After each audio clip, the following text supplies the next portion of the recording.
and thank you for listening to WRYAT, New Orleans' 5th-ranked public radio station. As always, we're broadcasting live from a prefabricated Home Depot shed located off of South Carrollton by the Popeyes.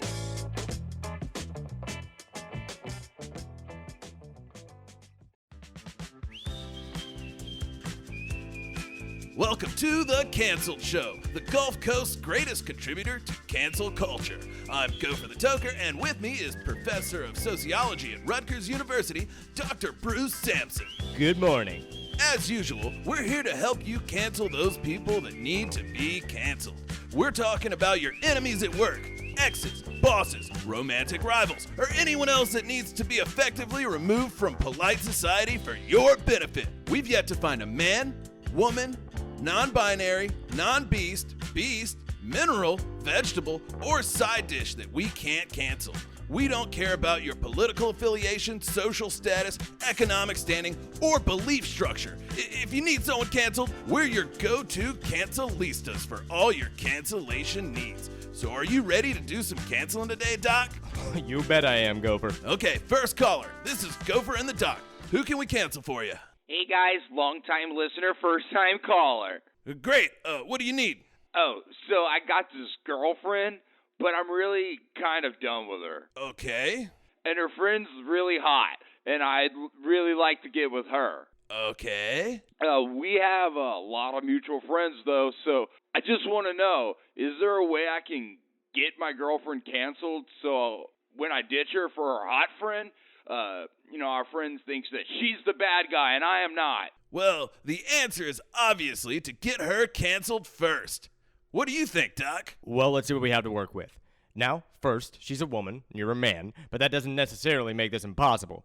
Let me ask you, what ethnicity is she? She's white. Okay, good. And is she on any social media? Oh, all the time.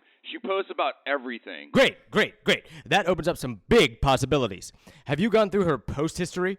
Well, I did find this one on Instagram from when she was in high school, and she has a caption on one of her photos where she refers to her friends as cool chicas, and they're all clearly white. So does that work? No, I'm afraid not, especially since there's a tricky history with white Hispanics and non-white Hispanics.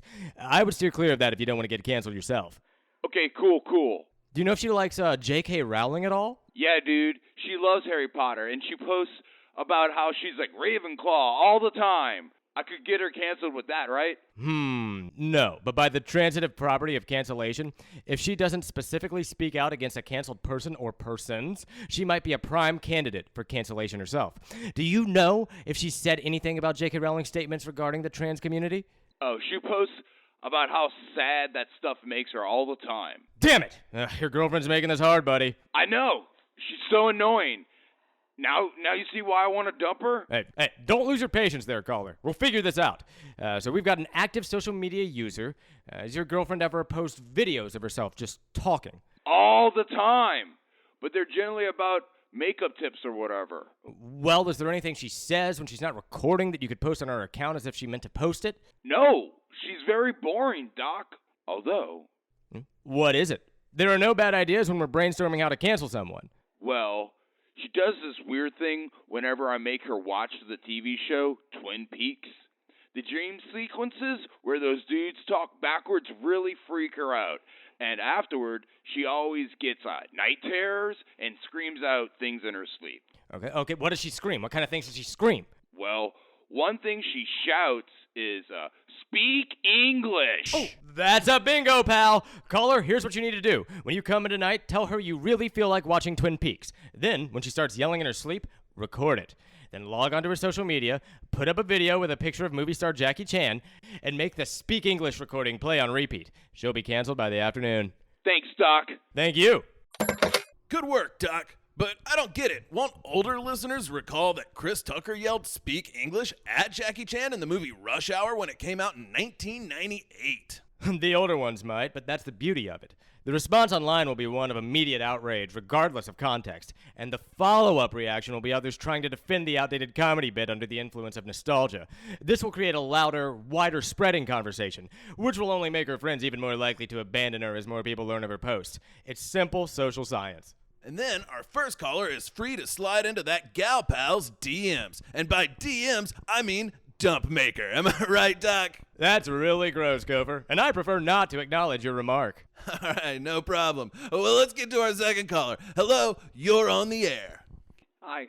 I run a small coffee shop downtown, and I've been doing this successfully for about 15 years. Excellent. What's your problem? All right, look here. So I just had a rival set up across the street, and their coffee is a lot better than mine. And it's somehow cheaper, too. They're stealing all my customers. How do I cancel them? Well, I assume there's nothing outrageous on the face of it, right? They're not a white supremacist coffee shop or anything? No, they have a fair trade coffee gimmick, and they have pictures of rescued dogs and cats on the wall. Jesus Christ, this is a doozy. I guess I'll start with the simple stuff here for a small business. Do they hire any underage kids, or hire only men, or hire only white people? Oh, no, they don't hire anyone. It's just a man and his wife.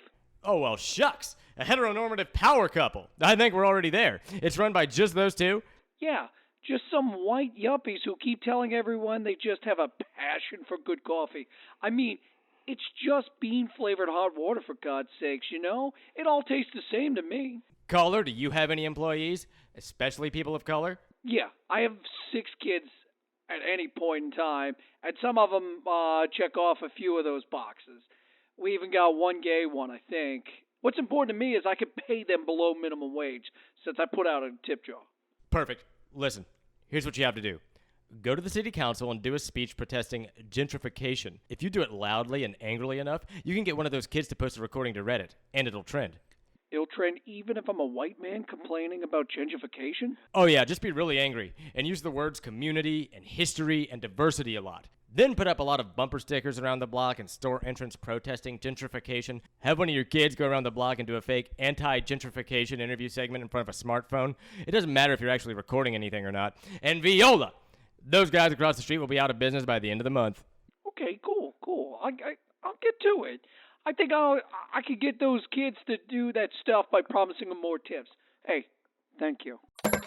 Wow, Doc, you really cracked that one wide open. You know, I love a challenge, but I love that I get to really help someone even more. Right on, man. Let's get to our next caller. Hello, how can we help you? Hello? Yes, I have something I'd really like to get the word out on. Okay. I am shocked this is not really a bigger news story. It came out a few months ago that major accounting firm Deloitte has been falsifying auditing records for a number of Chinese firms, some of which are supposed to be providing environmental protections for disadvantaged populations throughout their country and ours. Let me stop you right there, caller. We don't do that on this show. Do what? We don't do all that complex he said, she said, massive social change corporate stuff. Yeah, here on the Canceled Show, we care about people. We want to help the regular folks out there with their problems and get a little bit of social justice in their lives so that we can make a difference. But this is social justice. This does make a difference. This affects millions of poor people. All right. Hello, next caller. How can we help you? Hey, yeah, my mom's making me go to church all the time, and it's really boring. Oh, man, that's a bummer, man. So what are you looking for? Yeah, like, can you help me convince my mom that Jesus Christ should be canceled so I don't have to go to church anymore? Oh, now that's a challenge. Sure is, Doc. Well, caller, if I was to start somewhere, I'd go with the multiplying of the fishes and loaves story. That sounds very exclusionary to vegans, to only pass out fish as the sole source of protein, without any multiplications of soy or lentils for those with dietary restrictions. Okay, cool. Also, and are you writing this down? Yeah. Good. I know there's that story of Jesus yelling at the merchants outside of the temple and destroying all their wares, and that's very much a public freak-out moment. You just don't treat service people that way. Public freak out. Got it. And then there's the parable of the Good Samaritan, which is Jesus appropriating Samaritan culture in challenges. And that's not his story to tell. Just not his space, you know? Sure. In fact, all of his parables are like that. The parable of the 10 virgins is very much a product of a patriarchal society. The parable of the hidden treasure is informed by an ableist prejudice. The parable of the mustard seed is obviously a disgusting and inappropriate allusion to seminal spray. I could go on, but it's clear the Son of God has not adapted to our times. And since he's just full of stories that trigger and subjugate, it's clear he needs to be canceled. Great. That's really helpful. And if that doesn't work, just tell your mom you think turning water into wine is insensitive to alcoholics, and you can't support any deity that insists on disrespecting the challenges of recovery. All that sound good, pal? It sounds great. If this works, I can spend my Sundays watching incest porn. Fantastic. Good luck, caller. All right, well, that's our show today, folks. But before we go, I just got handed some good news from the station. The Canceled Show has been renewed for another season. That's wonderful news, Gopher. You bet, Doc. I want to thank all our great listeners out there for making this possible. And I want to thank our corporate sponsor, Deloitte. Deloitte, we care about people. See you next season, Canceled fans.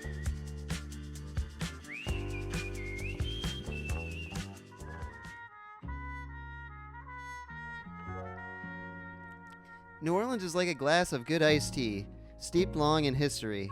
Hi, I'm Chad Vignier, the last youth to have stepped foot inside Tremors Youth Club, and this episode of History Gumbo is my story. The year was 2003, and it was the summer of cyber love. If you weren't talking to hotties on Dead Journal, then you were ticking off the days till Saturday night when it was time for you and your boys to hit up Club Tremors in Metairie. Life was amazing then. There was only one Tron movie, and the only thing you had to worry about was getting busted for sneaking a drag of a cig behind Jesuit. My boys and I were as tight as that time my mom let me borrow her Astro van, and we could go hit up the Esplanade Mall. No one could touch us then. Well, no one except those Catholic school hotties. We didn't want to get cut up by some Grace King chick. But back then, we were 16 and had no way of getting into adult clubs. Not even Ken Dev's fake ID could get us in, and that thing worked every time at that gas station in Chalmette to buy vodka. But thankfully, an angel by the name of DJ Craig made it possible for us to get our clubbing on. Located in Metairie was Club Tremors. If you were under 13, you a baby and you ain't getting in. If you were over 17, go to your fancy adult clubs at Friar Tuck's. But if you were in that sweet age, you were given the golden ticket to the cream of the crop that Jefferson Parish had to offer. I still remember every Saturday night when Rick, my mom's boyfriend that year, would agree to take mom's Astro van and give me, Mike, Kev Dev, and T-Rog a ride to this godsend. We would meet at my house and we could spray down the Hugo Boss, spike our tight fades, and put our finest polos on that we had, and load into the van. Dream of girls, young women, would be in their tank tops and jeans, just hungry for guys like us. When we would pull up to the parking lot, the sweet sounds of Right There by Chingy would let us know that we had arrived, and it was our turn for the hunt. The boys, my boys had the system down packed. Kev Dev would go out looking for a group of girls with no dudes. Mike would show up with some sweet breakdance moves. T-Rog would break the ice by asking them what high school they went to, and I would seal the deal by saying, "That's so cool." It was like microwaving butter. From there it was just waiting for the slow dance to put your hands on their hips, rocking back and forth to Cry Me a River. And where do you go from there? Well, my crew had other plans. After we knew the girls were into us, we would go see the man himself, DJ Craig. Yeah, he was like 36, but he was the coolest. No wife to deal with, no girlfriend to get tied down, and he lived with his mom like us. Damn, I wish I was him now. Dude owned his own DJ setup and had like 6 binders of CDs. But DJ Craig was our boy. He would let us sneak out the back door with the girls to the employee parking lot. 'Cause we knew there was a hole in the fence, and if we walked a bit, we could get to a nice quiet park. Girls loved it. Kev Dev would always have them laughing the whole way with Kangaroo Jack impressions. At the park, we would each take our dance partner and get to it, kissing it first and then the good stuff. You always know the time. She's looking at you with those eyes, and you know it's the time. Dry humping. There's nothing better than the feel of her jean zipper against your jean zipper. Your boy's right next to you, dry humping. The sound of denim on denim still puts me in the mood. God, those were the times. Dancing, music, walking back with raw crotches. I yearned for those days. Tremors closed later that year, but it was the best year of my life. Maybe the universe knew how magical it was and couldn't let it keep going. Maybe it was the huge amounts of fights in the parking lot. I lay awake at night thinking about it. I've been dry humped in years and it shows. I have a house, wife, manager job. Mike is a doctor now, moved out of Kenner. T-Rog and his wife live in Slidell. Kev came out a couple years ago, or a couple years after Tremors, and now lives uptown near Mike. They basically live in another universe. And I'm still in Kenner. I'm no DJ Craig, but I like to imagine he's still out there spinning MP3s for teens trying to get in the dry hump mood. So my advice to you is this. Live every day like it's gonna end with dry humping. Thank you. I'm Chad Vigneer, and this has been History Gumbo. Remember the year 1993 when Pogs were all the rage and you were making trades and winning milk caps from every kid on the playground? You were a master of the playground. Well, Pogs never really went away, and now's the time for you to rediscover your love for Pogs by coming down to the Max Pog Hobby Shop. It's 2021, and we know things are opening back up all across the city now that the pandemic is subsiding. So what better way to recapture your youth and an active social life than by getting a Pog kit from me, Max Landon, the city's foremost expert on Pogs and Pog accessories. If you're trying to rekindle your love of Pogs, or even if you're new to Pogs, I'll make sure you have everything you need to launch your lifelong love affair with Pogs and give you a tournament space so you can socialize with other Pog aficionados like yourself. Here at the Max Pog Hobby Shop, we've got the latest in cutting-edge Pog art from Sopranos to WRYAT to the video game series Portal. We've got slammers with smart technology that captures your slam stats. We've got Pog cases licensed by Five Nights at Freddy's, The Real World, and even for those trendy hipsters out there, the Black Eyed Peas. If you come down today, you'll even see we're a Pokestop in Pokemon Go. You'll be the envy of all your friends when you get a free I Love Pogs bumper sticker just for showing up. Our prices can't be beat, and if you show me a lower competitor's prices, I won't just match it, I'll beat it. So come on down and talk to me about Pogs today. And if that doesn't convince you, just come on down and talk to me about Pogs. Maybe I can hook you up with some free Pogs, no biggie, and we can play a few games. My shop really doesn't need the money since my mom died during the pandemic and she left me millions of dollars. That means this shop is everything it needs to stay open forever, and we just need you, the Pog lover, and your undying passion for Pogs. So come on down and talk to me about Pogs today. And you know, look, I'll make it even sweeter for you. I'm gonna get 2 large pepperoni pizzas every night this month and some bottles of Mountain Dew. If you come on by, you can have as much as you want. We can play a casual game of Pogs, talk about old Simpsons episodes, and just generally have a good time. No pressure. I mean, we were open all during the pandemic, but I understand why no one came around. But now that everyone's back to normal, it's time for you guys to get that fire for Pogs again and come play at the Max Pog Hobby Shop. Especially since my mom's not around anymore, you know? I mean, she was a real good sport about the whole Pogs thing, but I knew when she was playing me, she was just humoring me. So now it's time for the real enthusiasts to play at the Max Pog Hobby Shop. Just us real Pog fanatics getting down to business. So, you know, come on down. Please. It's getting hard for me to wake up in the morning, but I promise I'll be here. I'm here Monday through Sunday, 8 a.m. to 8 p.m. You can also call my cell at 504-452-0892 if you want to meet up outside those hours. So, let's slam some Pogs, guys. I promise you, you're gonna love it, and by extension, me. Put Pogs inside the hole in your life and come to the Max Pog Hobby Shop. We now pause this programming for station identification and remind you that you are tuned in to WRYAT New Orleans Radio. Learn more about our programming online at WRYATradio.com and follow us on Instagram at WRYAT Radio. As always, you can listen to this and previous radio broadcasts on Spotify or anywhere else you download or stream podcasts. Thank you for tuning in to WRYAT New Orleans Guerrilla Radio. Not again. Not again. Not again. The bar is so big and gaping. Not again. Not again. Not again. My eyes roll back once it reaches the height of demonification. Hello, this is John Barlow, and welcome to the political radio talk show Left, Right, and Kenner. It's the dialogue we should be having as a nation, where we bring together those from all sides of the political spectrum to discuss the topics of the day. First, from the liberal left, we have political science professor at Washington University and author of the book, 2 Left Feet, The Socialist Guide to Dancing, Dr. Archie Zen. Hello, John. And from the conservative right, a fellow at the Washington think tank Spangle, Mr. Connor Brightmare. Good evening. And finally, from Kenner, Louisiana, HVAC sheet metal duct installer Randy Zimmerman, or as he prefers to be called, Whippets. Good morning, Randy. Randy?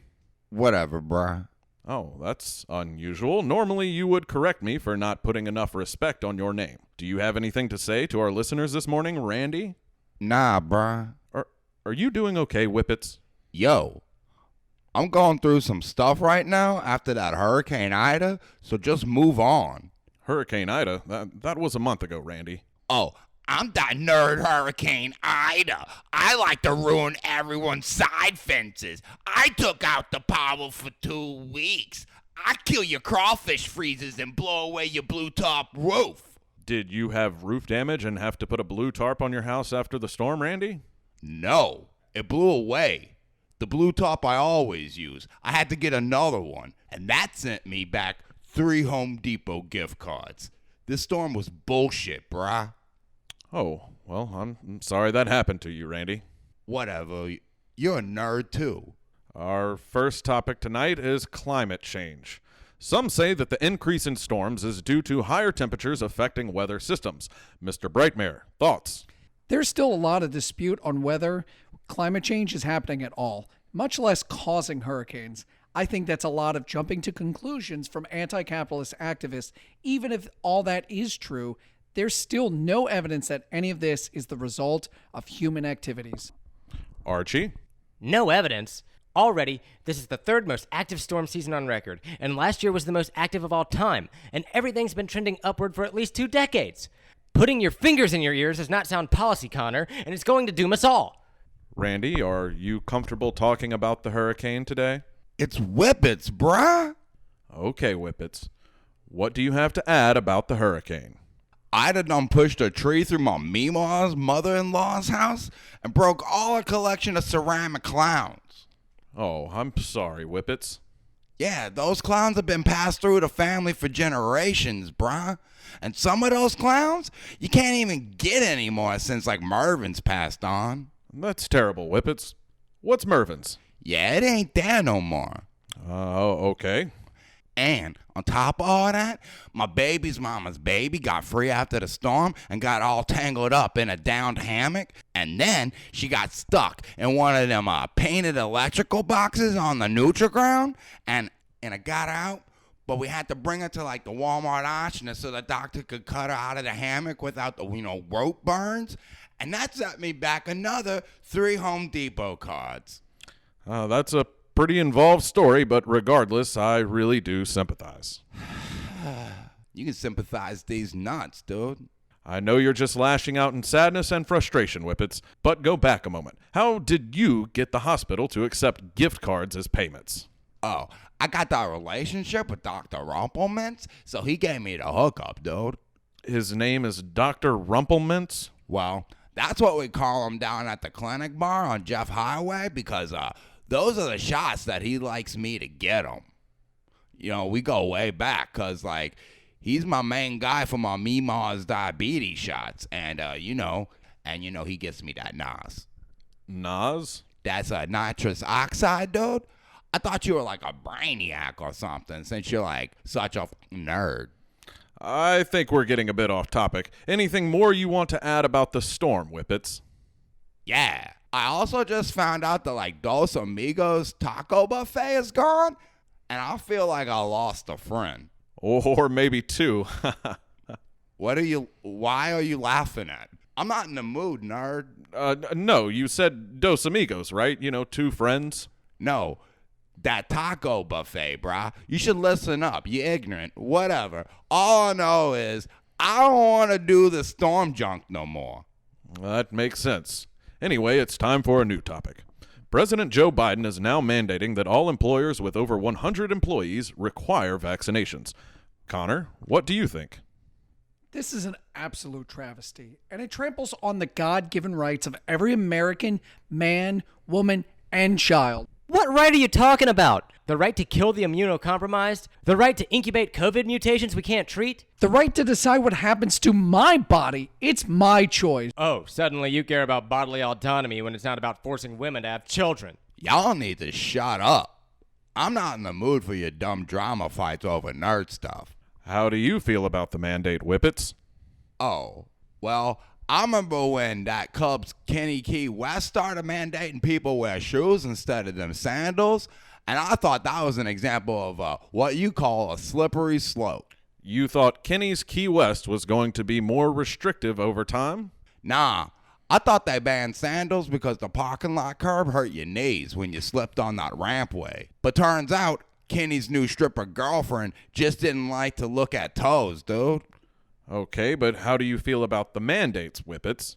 I mean, I'm generally against them because, like, first Kenny won't let you wear sandals, and then you have to wear pants that cover your knees instead of cargo shorts, and then you gotta wear shirts with sleeves because Kenny's old lady wants the place to be fancy. And then what? I gotta snort coke through one of them straws that ain't even plastic because your lady gets all environmental? Get out of here. What's next, Kenny? I gotta get a vasectomy before I bang a lady against the woman's stall? I feel this does not have anything to do with vaccines. I did not get the vasectomy for that bathroom bang, by the way, which is ultimately why Kenny's old stripper's girlfriend and I had to bring that baby mama's baby to see Dr. Rumpelmans at the Walmart Oshner out past the clinic bar. I know those are all words, but I do not know what you are saying. All I'm saying, it's a small world, dude. Sing a song. I need to speak up on this, John, because I believe Mr. Zimmerman is being incredibly irresponsible by not acknowledging the seriousness of COVID-19. I believe both Archie and Mr. Zimmerman are being irresponsible by not acknowledging the damage government overreach has done to our freedom and our economy. I believe you're both irresponsible for sucking my left nut without brushing first. Excuse me? I said shut the hell up. Ain't no one been affected more than me by COVID. And the lockdown and the economy and the storm, brah. When I had no power in that hot house and you know that can of whipped cream is going bad, I almost relapsed into Whippets like half a dozen times. Whippets? I thought you did Whippets regularly. That's why people call you Whippets, isn't it? Nah, brah. I used to do Whippets regularly, but I'm getting right. Now, I stare down people at Whippets Anonymous, and I take it day by the grace of my Mimos Jesus Christ. But that's odd, Whippets. Why would you continue to go by the name Whippets if you're a recovering, nitrous oxide user? 'Cause that's my history, dude. Same reason I got this tattoo here. That's a pair of fuzzy dice. Sorry, that's for my Mima. I meant this one right here. And that is a crab with sunglasses. No, that's for my baby mama. I'm sorry, maybe this one. And that is, a coin tray, maybe? Oh, that's to commemorate the time I got my buddy Chew Ball to eat a bunch of them pennies. Corn Sauce and I were like just sitting at the clinic bar, and we were just like throwing them into his mouth. And Chew Ball kept saying, stop. But he had so many pennies in his mouth. He was just saying, stop. So we just kept tossing them in, dude. Whippets, I really don't understand. If you're trying to stop Whippets, why do you still get Nas from Dr. Rumpelmans? Oh, that's different, dude. Nas is good for you. No, it's not. Agree to disagree. His body, his choice. Shut up, brah. You smell like fan mold. Once again, for those at home, please tell your kids not to take any advice from Whippets. Let's get to one last question before we leave. It's a hard time for many Americans, but many in the service industry are not returning to work since things have opened back up. Should we raise the minimum wage? I'll start with you, Archie. It's simple economics. This is not a worker shortage. This is a wage shortage. And the government should not continue to bail out businesses because their owners are too accustomed to high profits off the backs of low-wage workers. If you feel you're not getting the services you need when you go out, tell your congressman to raise the minimum wage, since businesses won't do it themselves. Connor? What Archie is saying is more nanny state interfering in something that has worked for a very long time before people started to get paid to stay home. The whole reason why people aren't returning to work in the first place is because they think another round of relief is going to come down. And they need to learn the only thing that brings in money is hard work. And, Randy, what do you have to say? Man, during the storm, after the power came back on, I had to like work 72 hours of overtime over like 2 weeks to fix all them dead HVACs. And I feel like I got the short end of the stick, bruh. Oh, you feel your employers didn't pay you enough for your work? things just ain't equal, dude. My energy buddy Stubbins, he told me he was getting his dick wet every night during that outage, and that ain't fair. Wait, who is Stubbins? My buddy Stubbins. He got that Lyman's Holiday working on the poles in the Baton Rouge, dude. And he told me, like, he got to stuff it daily. And he even got it, like, pre and post Judge Judy once that power started to flow, you know? And no one gave the HVAC workers anything extra other than, like, here's another Home Depot gift card. Well, that's a shame, Whippets. Let's try to end the show here. Do any of you have a single word or phrase to leave to our listeners? Archie? Social contract. Connor? Freedom. And Whippets? Yeah, my phone number is 504-233-9337. Call if you need someone when Judge Judy comes on, you know? And that's our show. Join us next week when we find out if anyone actually called Whippets. Good night. Has this ever happened to you? There's got to be a better way. Well, now you don't have to. We're the Lubenstein Bros. This is my brother, Larry Lubenstein. And this is my brother, Lenny. And we're here to lube you up. If you don't know what lube is by now, then I hope you die. But if you don't know about the best lube, then that's okay, because we're here to lube you up. Our lube is all natural. A Lubenstein Brothers family secret, handed down from generation to generation. Now you may be asking yourself, what makes their lube the best? For starters, it's all purpose. That's right. Conventional lubes are advised strictly for your standard sex. But here at Lubenstein Brothers, our family motto is, if you can think it, you can lube it. That's right. Lubenstein Brothers lube can be safely used for conventional sex, vinaigrette, hair growth, hair removal, car, and everyone's favorite, miscellaneous. But that's not all. As of Friday, Lubenstein Brother Lube has officially been approved by the FDA, so you know it's safe. Not yet available in Hawaii or Alaska. So act now. Call today. 2 for 1. No down payment. Visa and MasterCard accepted. While supplies last. 6.9% APR for the first year. And ask your parents to lube you up. If you got a dry stick, then we can make it slick with Lubenstein Brothers Lube. Welcome back, team. Brian TVD here with no sports, only on WRYAT, and today we finally arrived at the finale of our 3-part expose into the inner workings of the local horse racing industry. But for those that missed parts 1 and 2, let's get you up to speed. We initially met up with stable master Rick at the New Orleans racetrack for a truly unique hands-on experience, as I was honored to be asked to assist in one of the more lucrative aspects of horse racing, known as artificial insemination. Shortly thereafter, Rick asked me to assist in alleviating the pain of a horse who had just broken its leg in a recent race. However, I was quickly humbled by both experiences, as I failed to be of much use in either task. Thankfully, Rick has just given me another chance to redeem myself by allowing me to take a second swing at artificially inseminating a racehorse known as Uptown Poor Boy.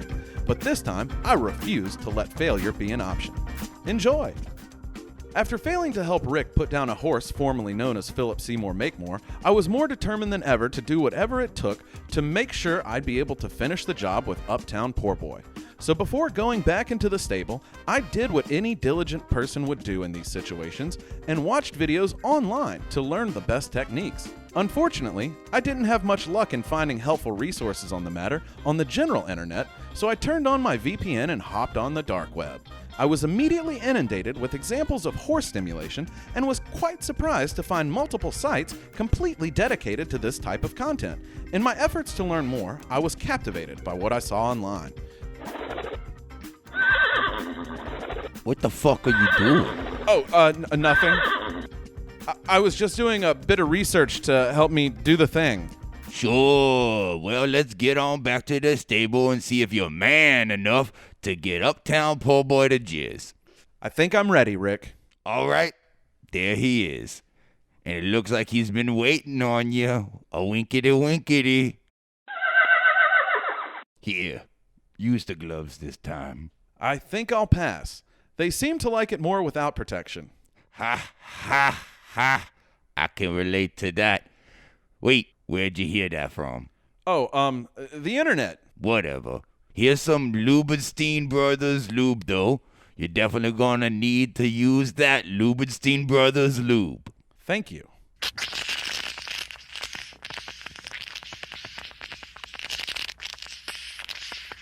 All right, Mr. Poor Boy. Are you ready to sell your seed? All right, let's do this.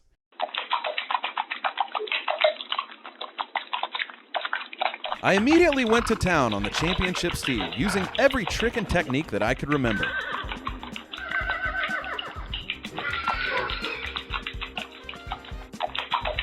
And wouldn't you know it, the internet got it right again. I could tell I was at the edge with this horse as he was just about ready to jump. Yeah, you like that, you nasty bitch, don't you? That's right, you fucking animal. Wow. That sure was something else. And you learned that off the internet, you say? Sure did, because horses aren't so much different than you or I, and deep down they can be just as big of freaks as we are. Ain't that right, Uptown Poor Boy? Well, I gotta hand it to you. You did just as good, if not better, than the machine. Wait, what machine? Oh, the doodad in the corner that sucks all the cum out of them automatically. What? Why didn't you just use that the first time? Because how you gonna appreciate such miracles by just pressing a button on a suck-off box? I wouldn't exactly consider jacking off a horse to sell its semen a miracle. Tomato. Either way, we got the product, and you learned how to do something useful. How is this skill set going to be useful anywhere outside of horse racing? Furthermore, why would I ever do this in a professional setting again when there are robots that will do it for me? Oh, you never know when such skills will come in handy. Very funny, Rick. You get it? Because the horse is coming in your hands. Thanks. So with a finished task finally under my belt, I felt I could pat myself on the back and call it a day. But not before cleaning off, of course. I said my goodbyes to Rick and Uptown Poor Boy and gave them my thanks for generously allowing me to get a peek into their controversial and exhausting world. I learned a lot during my time at the track, the most important of which is that horse racing just isn't for me. A close second would be that you can learn how to do just about anything on the internet, even if what you want to learn is how to stimulate a horse to climax. We hope you enjoyed this 3-part expose on horse racing. I've been Brian TBD, and this has been No Sports, only on WRYAT, New Orleans Pirate Radio. See you next time, team. This is WRYAT New Orleans Radio. Thanks for listening, and we'll see you next time.